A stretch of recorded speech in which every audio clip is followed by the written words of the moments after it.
Welcome back, everybody. Today, I'm going to teach you how to create a Microsoft Access query that uses more than one field. This is incredibly useful when you need to pull specific information from multiple columns in your database, whether you're analyzing sales data, organizing contacts, or managing inventory. Let's walk through the process step by step. Start by opening your Microsoft Access app and loading into your database.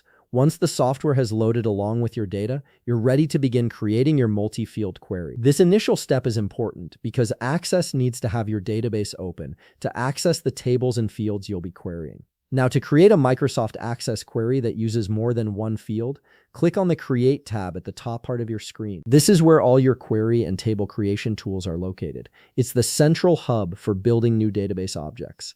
From here, look for the Query Wizard option and click on it. The Query Wizard simplifies the process of creating queries by guiding you through each step, making it perfect for building multi-field queries without writing complex code.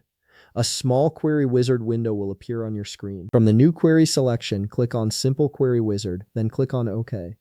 The Simple Query Wizard is designed specifically for straightforward queries where you just need to pull data from one or more fields without complex filtering or calculations. This makes it the ideal choice for creating queries that combine multiple fields.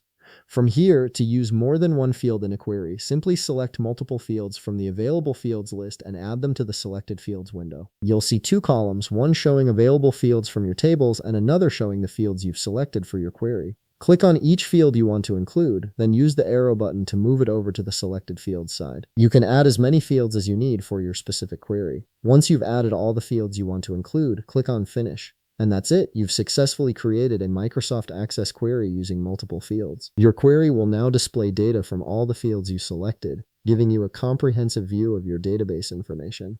If you found this video helpful, please leave a like, subscribe, and see you in the next video.